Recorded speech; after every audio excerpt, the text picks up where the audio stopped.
Okay, so hello everybody, my name is Aja. I'm Diego. And I'm Gia. And today we are going to have a transportation challenge! Diego, what's a transportation challenge? Okay, so today we're gonna be coming from Taft Avenue and we're gonna end up in Landmark, the main entrance. And we're actually gonna be testing the cost of transportation in the Philippines. Now, to diversify this whole challenge, we're all going to take different modes of transportation. So I'm gonna take a grab share, while Age is gonna take an LRT and MRT, and lastly, Gian is going to take an Angkas. Vroom vroom. Okay, so we're also gonna be measuring the time it will take to get there, and we're gonna be leaving at exactly the same time in front of one archer's place. Okay, so afterwards, we're also going to measure how comfortable the experience is and how much it costs and everything. We can figure out who is gonna win the challenge. And so let us know. It's gonna be Team Diego, Team Aja, Or Team Gia. Hi guys, so it's Diego, and today we are gonna do the challenge. So I'm gonna be taking a grab share on the way to Landmark. Okay, so Diego, what are your odds in this competition? Well, it is a car, so I think I'm gonna be the fastest one compared to the others because I don't have to wait long lines. Okay, so hi, I'm Diana. I'm gonna be taking an Angkas, a Landmark. Okay, so what are my odds? I think I'm gonna get there fastest, but I'm kind of scared because I don't know where to hold the bike. Like, shoulders, hips. But yeah, we'll figure that out later. Hi, I'm Aja and I will be taking the LRT and MRT to Landmark. My odds in this competition, I think I'm okay because the train goes over the traffic. However, the lines might be too long. So yeah. Okay, good luck, Aja.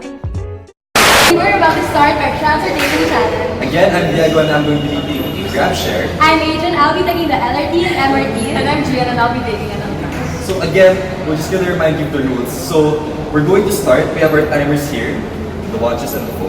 And once we start, it's going to include the time it takes to book and to wait for the grab, /Angkas, as well as the time it takes for Asia to get to the LRT and MRT. Yes. Okay, so let's do it. Wait, let's start. Our timer starts now. Bye! Kuya, I'm gonna vlog this. So, in case mo si Kuya Angkas, I have to wear my Kuya. Wait lang, joke. Say hello. Okay, I'll film it na. Hi guys, Diego here. So after 7 minutes, I got a grab share and it is nearing by. It's here. Right? So see you guys there. Hello, so I'm currently walking to the LRT station.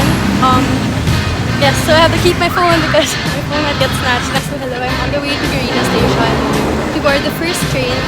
And afterwards, I'll stop at EDSA.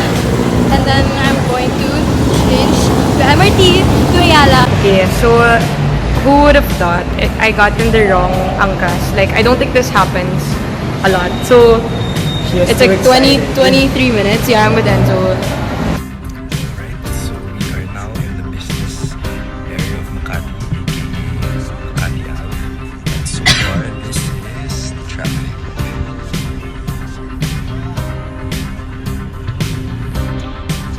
Si Kuya Nagito, nag-drive. And then, so, sabi niya, mauna pa ako kina Aja. And nauna na silang mga 30 minutes ago. Pero, kahit naiwan na ako ng angkas ko, baka mauna pa ako. Diba, Kuya? Mauna pa rin. Okay, let's see.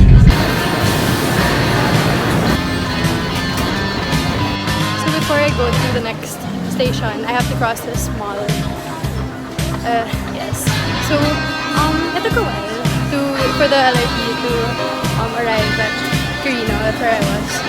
And I timed it and it was approximately 8 minutes to go from Carino to EDSA. Okay, po. Thank you.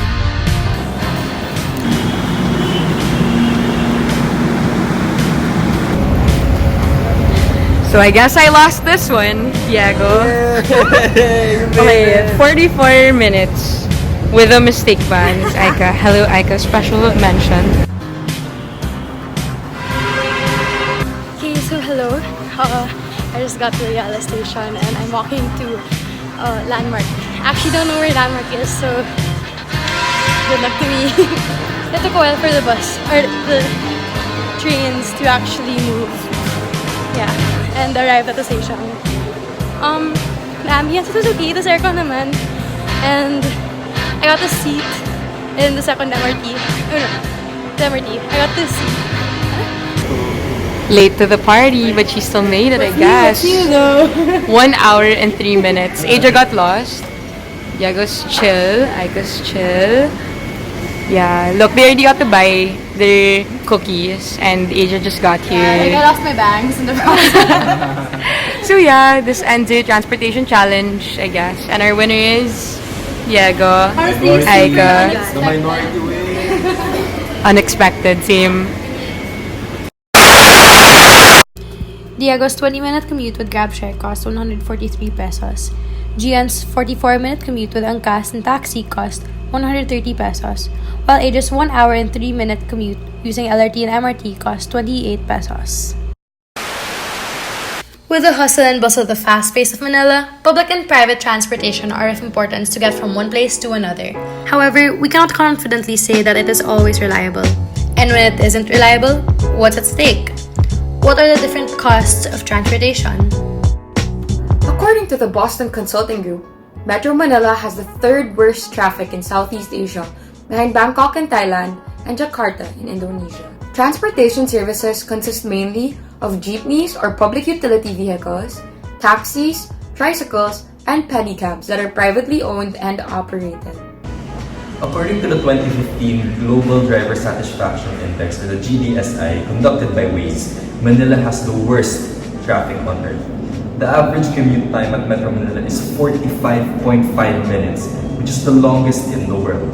A quick search on Google Maps and Waze show that the usual 20-minute travel from Taft to Makati could last up to 1 hour during rush hour. Despite having different means of travel, Filipinos must be able to understand the importance of efficient public transport in the country. In 2017 alone, Filipinos in Manila were reported to stay in traffic for an average of 1 hour and 6 minutes. That would total to about 16 days in traffic each year. In a study conducted by the Japanese International Cooperation Agency, or JICA, it is mentioned that congested traffic in Metro Manila leads to 2.4 billion pesos of economic loss. While some of the primary road corridors in Metro Manila have high spatial capacities, the severity of traffic in the Philippines is an incredibly pressing problem.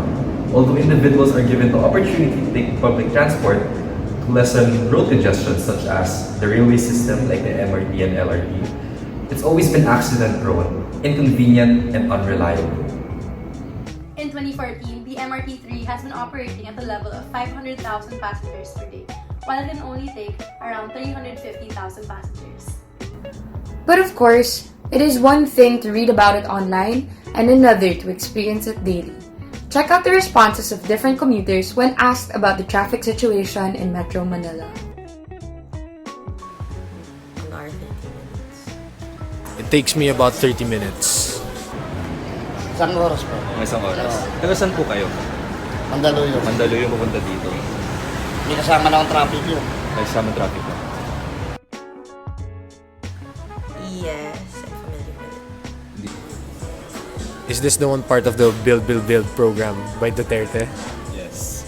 Oh, okay. Yeah, I'm familiar. Parang naririnig ko. Naririnig mo. From the articles that I've read, it hasn't been disclosed. Hindi ko po alam, sir. Hindi tayo nakakanood ng balita. They will, but I honestly doubt that it will be the way they're like saying it would be, and it will for sure take a lot of time before it's done.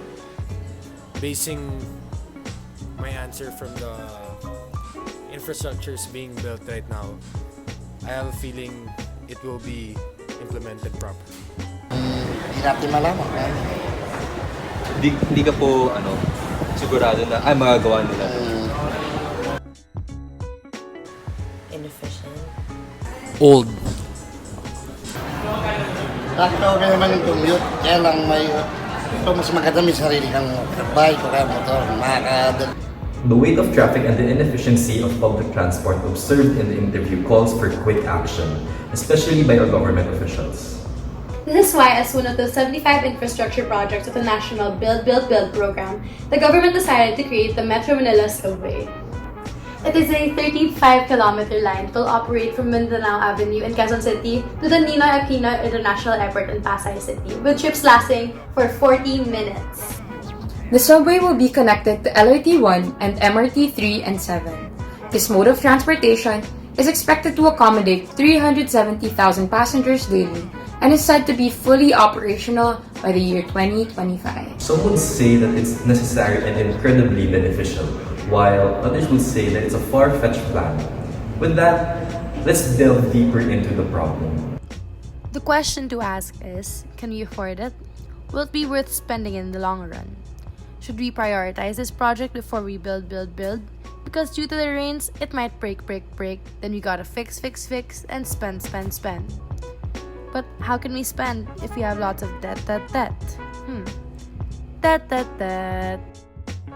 But on the other hand, if the project actually gets implemented properly, there will be huge improvements in national productivity, attracting investors, and achieving the Sustainable Development Goals. The United Nations Sustainable Development Goal number 9 encompasses industry, innovation, and infrastructure. One of its specific targets is to develop quality, reliable, sustainable, and resilient infrastructure, including regional and trans-border infrastructure to support economic development and human well-being with a focus on affordable and equitable access for all. The Philippine government, in partnership with Japan, have expressed their plans for development cooperation, specifically in improving infrastructure and transportation networks in Metro Manila. With this, the Philippines will take one step closer to achieving its national plan and even Sustainable Development Goal 9. On the other hand, Sustainable Development Goal number 11 highlights sustainable cities and communities. In the year 2030, the goal aims to provide access to safe, affordable, accessible, and sustainable transport systems for all. The upcoming subway project will directly attempt to aid the attainment of sustainable cities and communities.